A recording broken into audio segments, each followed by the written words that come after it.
Nasugatan ang 2 pulis mula sa 1203rd Maneuver Company ng Regional Mobile Force Battalion 12, habang patay ang 2 individual sa naganap na engkwentro sa paghain ng search warrant sa Barangay Bulacanon, Makilala, Cotabato, nito lamang madaling araw ng Huwebes, Agosto 14, 2025. Kinilala ni Police Lieutenant Colonel Rolly C. Oranza, Chief of Police ng Makilala Municipal Police Station, ang mga sugatang pulis na sina Police Corporal Jason A. Hongko at Patrolman Christian A. Nera, pawang mga membro ng 1203rd Maneuver Company. Samantala, kinilala ang 2 nasawi sa engkwentro na sina alias To at alias Ped, kapwa security personnel ng target ng operasyon, na kinilala na si alias Ramon, isang negosyante.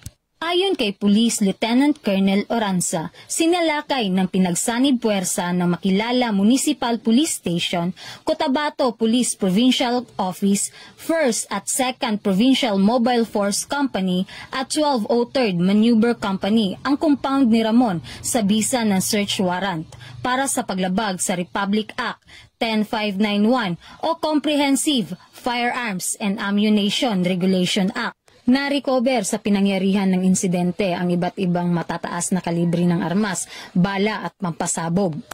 Malinaw na ang bawat operasyon ng PNP ay kaakibat ang matinding panganib sa buhay. Patuloy na ginagampanan ang tungkulin upang tiyakin ang kaligtasan ng mamamayan.